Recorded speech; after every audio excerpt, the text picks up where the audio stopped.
오늘 주시는 하나님의 말씀은 고린도전서 2장 1절부터 5절까지의 말씀입니다. 오늘 본문 1절에 보면은 내가 너희에게로 나아가라고 시작되는 것을 보게 됩니다. 이것이 의미하는 것은 바울이 2차 전도 여행 당시 약 1년 반 정도 고린도 지역에 머물면서 복음을 전했던 그 시기를 말하는 것입니다. 즉 바울은 지금 그때를 회상하면서 이제 복음을 말하고 있는 것이죠. 그런데 이때 복음을 증거할 때에 어떻게 증거했다는 거예요? 1절 말씀에 보니까 내가 나아가 하나님의 증거를 전할 때에 말과 지혜의 아름다운 것으로 하지 않았다라고 얘기합니다. 여기서 아름답다라는 것은 헬라어로 히페로케라는 것인데 탁월함이라는 뜻입니다. 탁월함. 즉 언변과 높은 지성 이런 걸 뜻하는 건데요. 결국 내가 그런 것으로 하나님의 복음을 증거하지 않았다는 것이죠. 아주 좋은 말솜씨나 자신의 풍부한 지식으로 나는 복음을 증거하지 않았다. 그러면 무엇으로 하였는가? 4절 말씀에 보니까 내 말과 내 전도함이 설득력 있는 지혜의 말로 하지 아니하고 다만 성령의 나타나심과 능력으로 하였다라고 증거하고 있습니다. 자신은 복음을 증거할 때에 인간의 능력이 아닌 성령의 능력으로 감당했음을 계속적으로 증거하고 있는 것입니다. 그렇다면 왜 성령의 능력으로만 증거할 수밖에 없었는가? 3절 말씀입니다. 내가 너희 가운데 거할 때에 약하고 두려워하고 심히 떨었노라 라고 말합니다. 즉 자신은 복음을 증거할 때에 굉장히 약했고 두려워했고 떨었기 때문이라고 이야기를 하고 있죠. 왜 바울은 약하고 두렵고 떨었을까? 많은 학자들은 이 고린도에 오기 전에 이 아테네에 머물면서 했던 사역이 실패했기 때문이라고 이야기를 합니다. 그런데 그 사역의 실패, 아테네의 사역의 실패의 이유를 이 말씀을 통해 이야기를 하고 있습니다. 사도행전 17장 34절인데 몇 사람이 그를 친하여 믿으니 그중 아레오바고 관원 디오누시오와 다마리아라는 여자와 또 다른 사람들도 있었더라. 즉 여기에는 바울은 가는 곳곳마다 복음을 증거할 때 수많은 무리들이 믿었습니다. 그런데 이 아테네에서만큼은 몇 사람이 그를 믿게 됐어요. 그래서 어떤 숫자적인 개념을 보면서 이 바울은 아테네의 사역은 실패했다라고 말했던 것입니다. 그렇다면 한번 가만히 생각해 보시기 바랍니다. 예수님은 3년 동안을 공생의 사역을 하시면서 단 12명의 제자만을 만드셨습니다. 그 중에 한 명은 배신했잖아요. 그렇다면 숫자의 개념으로 봤을 때 예수님도 실패하신 사람입니다. 실패하신 분이에요. 그죠? 그러니까 숫자로서 자꾸만 우리가 실패 성공을 나눠서는 안 된다는 것이죠. 근데 많은 사람들이 이것을 자꾸만 실패했다고 얘기하는 것이죠. 우리가 기억해야 될 것은 여기서 심히 두렵고 떨었다는 그 이유는 다른 것이 아닙니다. 주님의 십자가만 생각하면 자신은 미물에 불과한 거예요. 정말 벌레만도 못한 인생인 거예요. 그런데 그런 미물 같은 자신에게 영광스러운 십자가를 전하게 하셨다는 것이죠. 그런데 이 영광스러운 십자가가 혹시 자신의 부족함 때문에 제대로 전달되지는 않는 것은 아닌지, 이 십자가의 자식이 폐가 되는 것은 아닌지 나는 그러한 마음으로 인해서 심히 두렵고 떨었던 것입니다. 사역의 실패가 아니라 이 십자가만 생각하면 너무 한낱 미물에 불과한 자신이 복음을 증거하는 이러한 모습을 보면서 자신은 심히 부족하다고 얘기를 하고 있는 것입니다. 여러분, 목사님들이요 강단에 오를 때 막 자신 있게 뚜벅뚜벅 오르시죠. 그런데 그 마음속에는 얼마나 심히 두렵고 떨림이 있는지 아십니까? 저 역시도 마찬가지죠. 이 제단을 한번 올라올 때 심히 두렵고 떨립니다. 왜냐하면 제가 제 얘기를 하는 것이 아니라 하나님의 말씀을 증거하기 때문에, 혹시라도 잘못된 말씀을 전하면 안 되기 때문에 심히 두렵고 떨리는 마음으로 올라옵니다. 우리 장로님도 여기 앉아 계시지만 장로님들 대표기도하러 올라오실 때도 같은 마음이실 거예요. 그 일주일 동안 기도문 하나를 작성하기 위해서 얼마나 심히 두렵고 떨림으로 준비하시는지 아십니까? 그러니까 이 하나님의 일을 사역을 감당한다는 것은 그렇게 심히 두렵고 떨리는 일이 있어야 된다는 것입니다. 그래서 이 바울은 계속 자기가 성령에 사로잡히지 않으면 자기가 올바른 복음을 전할 수 없기 때문에 계속 성령에 사로잡히기를 간구했던 것입니다. 오직 성령님의 조명 아래서만 바른 복음, 바른 십자가, 바른 예수님을 증거할 수 있었기 때문입니다. 여러분, 그러면 한번 가만히 보십시오. 왜 바울이 지금 이런 이야기를 하겠습니까? 왜 이런 이야기를 하겠습니까? 바울이 너희도 이렇게 해야 된다는 거거든요. 내가 이렇게 했으니까 너희도 이렇게 해야 된다는 거예요. 그럼 이 말은 무엇이에요? 지금 고린도 교회는 그렇게 하고 있다, 하고 있지 않다? 하고 있지 않다는 것이죠.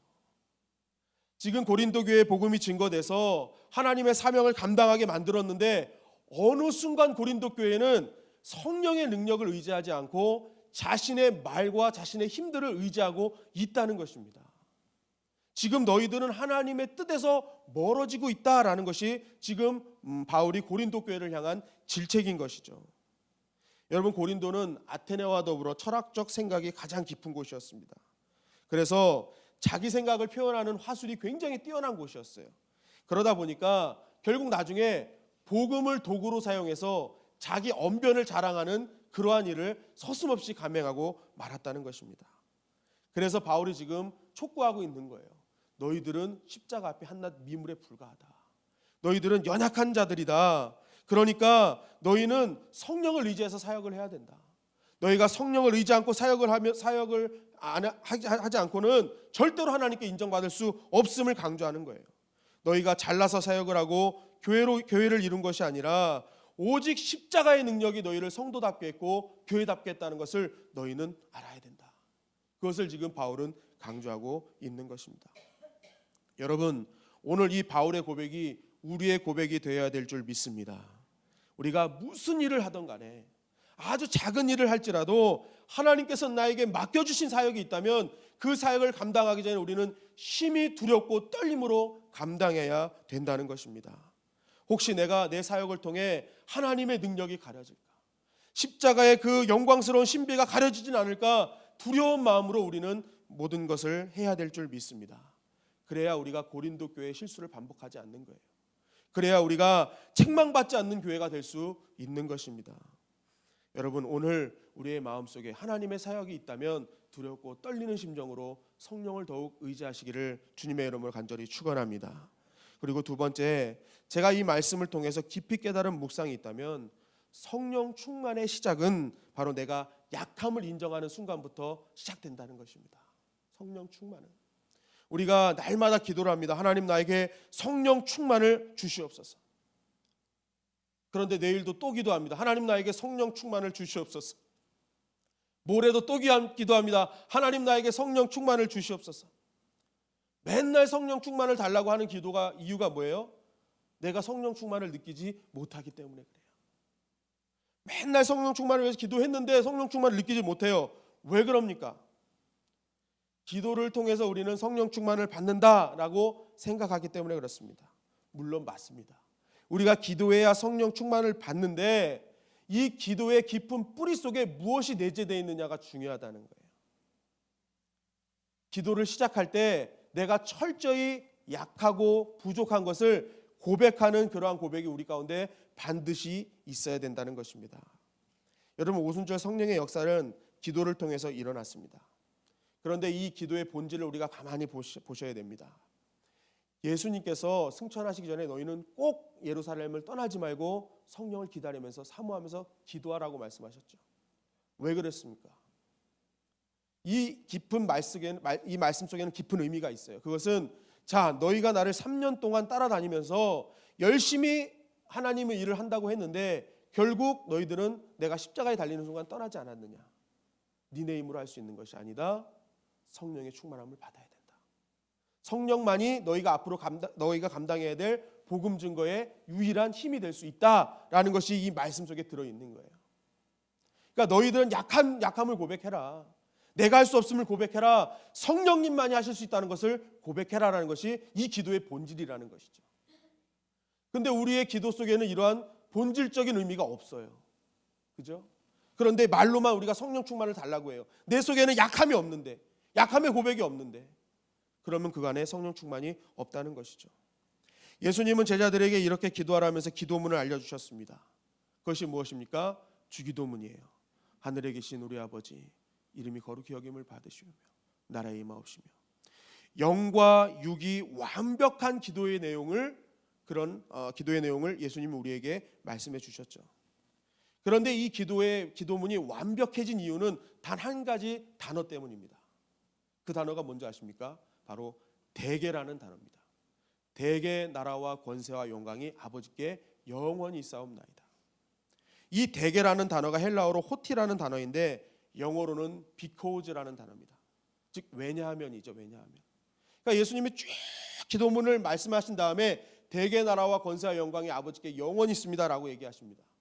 그러면서 이렇게 연결되는 거죠. 왜냐하면 위 기도문을 쭉 얘기하고 왜냐하면 대개 나라와 권세와 영광이 아버지 것이기 때문입니다. 그러니까 주기도문의 핵심은 뭐예요? 나는 아무것도 할 수 없습니다. 오직 하나님만 주실 수 있는 분입니다라는 그 믿음의 고백이 이 안에 있기 때문에 그렇습니다. 그래서 주기도문을 할 때 그 기도문대로 하나님께서 역사하시는 이유가 바로 이 나의 나약함, 나의 부족함, 나의 연약함이 밑바탕이 되어 있기 때문에 오직 하나님만이, 성령님만이, 예수님만이 힘이십니다라는 고백이 있기 때문에 이 주기도문은 완벽한 기도라는 것입니다. 여러분, 우리가 기도를 할 때 바로 이 대개가 빠진 기도를 한다는 거예요.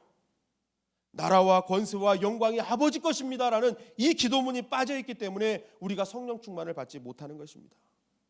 여러분, 오늘 무엇을 위해 기도하러 오셨습니까? 오늘 우리의 기도의 시작이, 우리의 기도의 본질이 하나님 나 못합니다. 나는 연약합니다. 오직 하나님만 하십니다라는 이 믿음의 고백이 우리 가운데 있기를 간절히 바랍니다. 그래야 할 때에 하나님의 십자가의 신비와 하나님의 그 놀라우신 능력이 우리의 삶과 가정 속에 놀랍게 펼쳐지게 되는 것입니다.